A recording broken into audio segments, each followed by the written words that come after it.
उपासना समर्पण योग अध्याय 3 डे 138 उपासना संबंधी भ्रांतियां और उनका निवारण, ये विषय चल रहा था। तो भ्रांतियों में गुरुदेव बताते बताते ये कह रहे हैं कि ये बिल्कुल भी नहीं सोचो कि माँ जो है श्राप देती है या कुछ बुरा कर देती है, जबकि भगवान का नाम और उपासना तो कैसे परिणाम देता है, अच्छे परिणाम देता है। कषाय कल्मशों को दूर कर देता है, हमारी गति को अच्छा कर देता है, उपद्रव करने के बजाय वो हमारी रक्षा करता है। परमात्मा का नाम या माँ का नाम। तो एक और प्रश्न उठता है, तो ये फिर हमारा बुरा किससे होता है? तो बुरा वो भी होता है ना जीवन में, हमने कई बार देखा है। तो गुरुदेव बोलते हैं ये हमारे खुद के पैटर्न से होता है, ये हमारे खुद के संस्कारों से, अचिंत्य चिंतन करने से, क्रोध करने से, ईर्ष्या से, चिंता से, भय से, आशंका से, मनोविकारों से। इसके विरुद्ध दुर्भावना क्रिएट करनी चाहिए अपने को कि यार माँ ने कुछ नहीं किया हुआ है और ये मेरे ही संस्कार है जो मुझे डिस्टर्ब करते हैं। हमारे जीवन में जो दुख का कारण है वो मेरे पूर्व में किए गए कर्म और अभी के मेरे अंदर के कषाय कल्मश। तो सारी प्रॉब्लम क्या है, अंदर है। तो परमात्मा तो हेल्प कर रहे हैं, वो तो साबुन की तरह है। गायत्री मंत्र को तो साबुन बोला गया, गायत्री मान को, कि वो तो बेटा साबुन जैसा है। गुरुदेव बोलते थे कि उसको तो घिसते जाओ सब साफ हो जाएगा तुम्हारा एक दिन। तो ये जो दंड व्यवस्था वगैरह होती है वो क्या होता है, आज इसमें समझते हैं, ये भी एक भ्रांति है। तो फिर हम गलत काम के लिए जो दंड मिलता है ये सब क्या है, ये किसका कंसेप्ट है? अगर परमात्मा नहीं देते तो कौन देता है ना? आज गुरुदेव इसमें बताएंगे। दंड का तात्पर्य इतना ही है कि मनुष्य भविष्य में अधिक सावधानी बरते और अधिक सही एवं सक्षम रहे। प्रकृति प्रकोप से भी कोई प्रतिकूलताएं भुगतनी पड़े तो उनका तात्पर्य भी आग में पकाने, खरात पर चढ़ाकर चमकीला बनाने, धार पर रखकर पैना करने जैसा ही होता है। देखिए यहाँ पे बता रहे कि थोड़ा बहुत जो दंड व्यवस्था का प्रचलन है, जो हमको ऐसा लगता है कि ईश्वर द्वारा दिया जा रहा है या जीवन में कुछ विषम परिस्थितियां आई हैं तो कोई शक्ति है हमसे ऊपर की, वो दे रही है, या प्रकृति का कोई प्रकोप आ रहा है। गुरुदेव बोलते हैं उसका इंटेंशन न सिर्फ इतना है कि हमको मौका दिया जाता है कि तुम एक लेवल अप हो जाओ, अभी जिस स्थिति में हो, एकदम दयनीय, दीनहीन, उससे ऊपर उठो। इसलिए ये चुनौतियां आती हैं, इसलिए ये दंड व्यवस्था है। जैसे स्कूल वगैरह का देखें अगर एग्जाम्पल छोटा सा लें, कि बच्चों को क्यों फेल किया जाता है या मार्क्स क्यों कम दिए जाते हैं? जब सारे बच्चे एक समान है तो सबको एक ही नंबर दे दो ना, क्यों अननेसेसरी? सिर्फ इसलिए कि थोड़े से मार्क्स कम आएंगे ना, तो एक बार को जी में आएगा कि हाँ नहीं, थोड़ी मेहनत और करनी है। अब मार्क्स कम आएंगे ही नहीं तो अपनी हमें क्या नहीं पता चलेगी, स्टेटस नहीं पता चलेगा कि, और जबकि क्षमता बहुत है। ऐसे समझिए कोई बच्चा, उसकी क्षमता है, अगर वो थोड़ी सी मेहनत और करे तो हो सकता है वो और ऊपर जाए। तो हम भी अपनी क्षमताओं को बढ़ाएं, इसलिए भी कभी कभी दंड व्यवस्था रखी जाती है, इसलिए भी कभी कभी प्रकृति का प्रकोप। एक बार कृष्ण भगवान का एक बड़ा अच्छा सा वीडियो सर्कुलेट हो रहा था उस दौरान जब कोरोना स्टार्ट हुआ था नया नया। तो उन्होंने पूछा कि परमात्मा प्रभु आप ही तो सब कुछ करते हैं ना, तो ये इतना बड़ा विपदा धरती पर क्यों भेजी, लोग कितने परेशान होंगे मनुष्य जाते। बोले कुछ नहीं, मैं मनुष्य को मैंने विवेक भी दिया है, विवेक प्रज्ञा बुद्धि ये मैंने ही दिया है। तो मैं बस देखना चाहता हूँ कि उसको याद है क्या, कि भगवान ने अगर मान लेते हैं वो ऐसा मानता है कि भगवान ने प्रॉब्लम दी है, तो उसको ये भी तो याद होना चाहिए कि भगवान ने विवेक दिया है, प्रज्ञा दिया है, सामर्थ्य दिया है, शरीर दिया है, कर्म करने की शक्तियां दी हैं। तो मैं बस यही चेक करना चाहता हूँ कि उसको क्या ये भी स्मरण है। तो जब भी कोई विषम परिस्थिति आए और ऐसा लगे कि ईश्वर दंड दे रहे हैं या प्रकृति दंड दे रही है, तो बिल्कुल भी घबराइए नहीं। ये सोचिए कि ये ईश्वर नहीं दे रहे हैं, ये तो मुझे एक लेवल ऊपर उठाने के लिए आया है, कुछ मैसेज है, कुछ मैसेज है जरूर इसमें। हमारी इला दीदी हैं, बड़ा अच्छा बताती हैं। वो हर सिचुएशन को, हर इवन जो नेगेटिव से नेगेटिव सिचुएशन को वो लेसन की तरह बोलती हैं। हमेशा उनसे जब भी बात होती है, दीदी इसमें जरूर कोई लेसन है, आपने लिया क्या वो लेसन? तो मुझे उनकी ये बात बहुत जमती है कि जो भी विषम परिस्थिति आई ठीक है, आप उसमें काम वाम करें, जो भी अपने को करना है वो देखें, लेकिन उसके बाद देखिए कि उससे जो लेसन लर्न करना था, क्या वो हमने लेसन लर्न करा? क्या हम एक लेवल अप हो गए उससे, कषाय कल्मश से कुछ दूर हुआ? नहीं तो वो सिचुएशन फिर आएगी, फिर से वो परीक्षा दी जाएगी आपको। तो ये परीक्षाएं हैं, दंड नहीं है, या ये कह लें कि उनका कोई प्रकोप नहीं है। प्रखर और प्रतिभावान बनने वालों में से प्रत्येक को प्रतिकूलताओं से जूझकर ही अपने को अधिक समर्थ सक्रिय बनाने का लाभ उपलब्ध हुआ है। हाँ, जो भी लोग आपको लगता है जो महामानव महाप्राण के रूप में निकल के आए, उन्होंने बहुत संघर्षों के बाद अपनी प्रखरता और प्रतिभा को बढ़ाया है।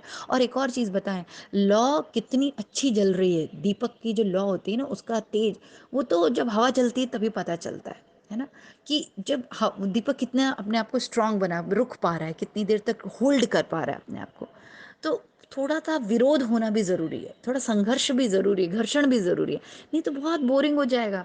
और इवोल्यूशन की जो थ्योरी है ना वो बेकार हो जाएगी, फ्लॉप हो जाएगी एकदम। एक्सपेंशन की भी थ्योरी फ्लॉप हो जाएगी। क्यों? क्योंकि हम फिर जैसे थे वैसे ही फिर तो हम बंदर ही रहते।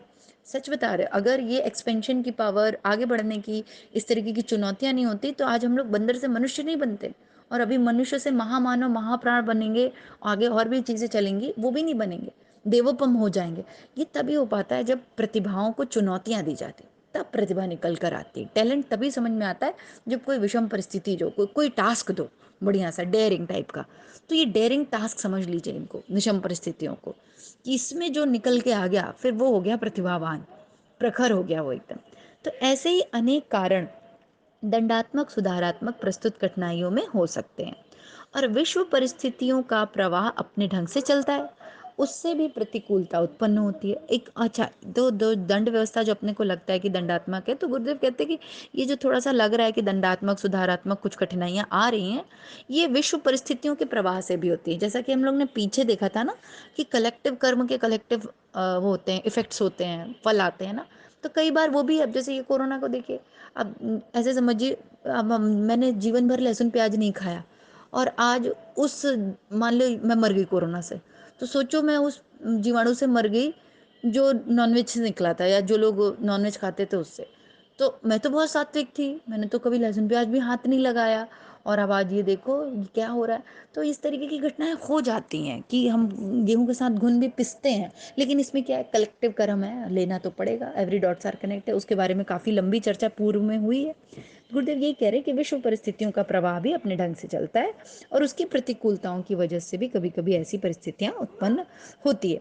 वातावरण का प्रभाव कई बार निर्दोषों को भी गेहूं के साथ घुन पिस जाने की तरह हैरान करता है। आसुरी तत्व भी बिना कारण अकारण का विचार किए ऐसे ही भले बुरे का भेदभाव किए बिना कत्ले आम का शिकार बनाते रहते हैं। ऐसे हाँ, कई बार आसुरी जो तत्व होते हैं समाज के, हम लोग ने देखा है, कोई अनवांटेड लोग होते हैं, वो तो अननेसेसरली किसी को भी लूट लो, किसी को भी मार लो, ऐसा हमने देखा है ना। तो कई बार कुछ विषम परिस्थितियां इसलिए भी आ जाती हैं कि ऐसे आसुरी शक्तियां हैं।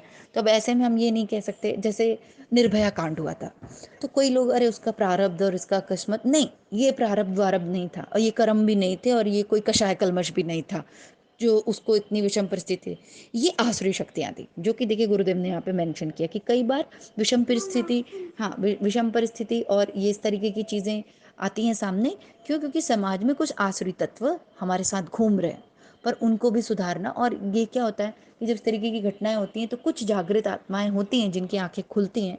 बाकी तो जनता कैसी है, बस हाय हाय करके सो जाती है। लेकिन आध्यात्म ही एक तरीका है जो अमूल चूल परिवर्तन कर सकता है। बाकी सड़क पे थोड़ी देर के लिए हाय हाय किया, गवर्नमेंट को गाली दिया, इसको गाली दिया, इससे कोई बात नहीं बनती। जब तक मनुष्य का अंतःकरण, एक एक व्यक्ति का हृदय से परिवर्तन नहीं होगा ना, ये चीजें समाप्त नहीं होंगी।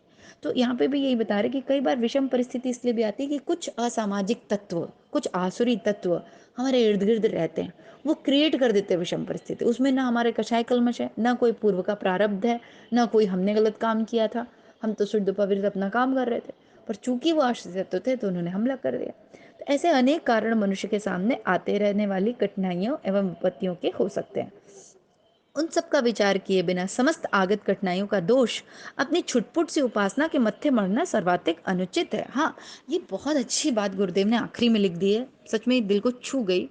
इतने ढेर सारे फैक्टर्स हैं जीवन में विषम परिस्थिति आने के। हमारे खुद के चिंतन मनन, हमारे खुद के कषाय कलमश, पहला पॉइंट हमारा खुद का चिंतन मनन उल्टा पुल्टा होगा तो विषम परिस्थितियां आएंगी। दूसरा, हमारे खुद के अंदर की नकारात्मकता, कषाय कल्मश जिसको बोलते हैं, जो चित्त में संस्कार पड़े। तीसरा, हमारे पूर्व के कर्म, पूर्व जन्मों के हम, या अब जो भी हमने पूर्व में किया है उसका फल। चौथा, कि कई बार सामूहिक जो विश्वव्यापी जो घटनाएं होती हैं उसमें विश्व परिस्थितियां, कोरोना, चौथा पॉइंट। पांचवा पॉइंट, आसुरी तत्व। तो पांच ऐसे फैक्टर्स गुरुदेव ने बता दिए कि जिनके कारण विषम परिस्थितियां आती हैं, दंडात्मक चीजें आती हैं। और हम लोग क्या करते हैं, सारा ठीकरा पूजा पे छोड़ दिया, सारा ठीकरा गायत्री माता पे फोड़ दिया। जरूर मैंने पूजा ही गलत की, जरूर माता जी नाराज हो गई, जरूर हनुमान जी गुस्सा हो गए, गदा लेके हम ही को मारने के लिए दौड़ रहे हैं। सारी चीजें हम परमात्मा से जोड़ देते हैं। ये गलत है, ये गलत है। तो ये क्या था, भ्रांति। देखिए टॉपिक का नाम ही था ना उपासना संबंधी भ्रांतियां और उसका निवारण। तो ये सब क्या थे? भ्रांति। और आज क्या निवारण हुआ कि नहीं, हर बार ऐसा नहीं है, और हर बार क्या, कभी ऐसा नहीं है कि परमात्मा दंड दे रहे हैं। ये परिस्थितियां, सिस्टम, और कई बार जो दंड व्यवस्था दी जाती है या इस तरीके की छोटी मोटी, वो प्रतिभा बढ़ाने के लिए, प्रखरता बढ़ाने के लिए होती है। पर वो उनकी कोई हमसे खास दुश्मनी है, और वो खड़े ही हैं कि तुम एक गलती करो और मैं नाराज हो जाऊं। मतलब वो वेट ही कर रहे हैं कि देखते हैं अब आज कौन सा भक्त गलती करेगा और मैं नाराज होऊंगा और उसका सर्वनाश कर दूंगा, जला के भून के राख कर दूंगा। अरे ऐसे थोड़ी सोचते होंगे देवी देवता। मनुष्य सोच सकता है, क्योंकि अपन, पता है क्या प्रॉब्लम है, हम लोग इतने निकृष्ट सोच रखते हैं ना, तो अपन ये सोच लेते हैं कि हाँ भगवान भी ऐसे ही सोचते होंगे। क्योंकि हम खुद इतने छोटे स्तर के सोच रखते हैं ना, क्योंकि हमारे साथ कोई ऐसा करेगा तो हम तो उसको मारेंगे, उसको जला के भून के राख कर देंगे, है ना। तो हमको क्या लग रहा है कि परमात्मा के साथ भी हम गलत कर देंगे, उनके स्टेप्स में कोई गलती कर देंगे तो परमात्मा भी हमको ऐसा करेंगे। नहीं भाई, वो भगवान है, वो देवता है, इसीलिए वो भगवान है, और इसीलिए हम मनुष्य हैं। हमारी सोच जहाँ खत्म है, वो वहाँ से वो उनके अच्छे अच्छे पुण्य के कार्य चालू होते हैं। ठीक है, तो इसी भाव के साथ यहाँ पे आज समाप्त करते हैं। तो मूल रूप से हमें क्या पता चला, 5 पॉइंट्स पता चले, 5 मूल बिंदु, कि जो वो कारण हो सकते हैं विषम परिस्थितियों का, कठिनाइयों का जीवन में। हर जरूरी नहीं है कि हमने परमात्मा में या पूजा पाठ में कोई गलती की। और हम लोग हर चीज को पूजा पाठ में गलती से जोड़ देते हैं, हर चीज को। बच्चा बीमार हुआ, जरूर तुमने कुछ गलत काम किया होगा, पूजा, अरे बीमार हो गया, वायरल सीजन चल रहा है, बीमार हो गया, मैंने उसको ठंडा खिला दिया था, वो खेल कर आया, मैंने उसको नहला दिया, ठंडा गर्म हो गया। तो ये साइंटिफिक रीजनिंग तो कोई सुनना ही नहीं चाहता है। और ये जो गुरुदेव ने 5 बातें बताई, हमने तो सीधा ठीकरा फोड़ दिया, अरे तुम आजकल पूजा नहीं करती हो ना, या करती हो तो गलत सलत करती हो, मंत्र तुमने गलत पढ़ दिया था, भगवान नाराज हो गए। तो ये सब भ्रांतियों को त्याग करना चाहिए हमें, और पहले माइंड क्लियर करना। ये ऑर्थोडॉक्स टाइप की जो सोच है, रूढ़िवादी टाइप की, इसको अपने दिमाग से निकालनी पड़ेगी। क्यों? क्योंकि ऐसी भ्रांतियां लेके जीवन जिएंगे ना, तो बड़ा कठिन हो जाएगा जीवन जीना, हर क्षण डिप्रेशन में ही बने रहेंगे, तो जीवन का मतलब ही नहीं रह जाएगा कुछ। तो आनंद में जीना है, तो परिस्थितियों को चुनौतियों की तरह लें, और ये सोचें कि ये एक लेसन है। हमारी इला दीदी जैसा कहती हैं कि हर परिस्थिति के बाद आपने क्या लेसन लिया, और फिर उस लेसन को इतने अच्छे से याद कर लो कि दोबारा वैसी सिचुएशन ना आने पाए। ठीक है, जय गुरुदेव, सभी को प्रणाम। हमारे YouTube चैनल को सब्सक्राइब करें और बेल आइकन को दबाकर ऑल पर क्लिक करें ताकि नोटिफिकेशंस आपको मिलती रहें।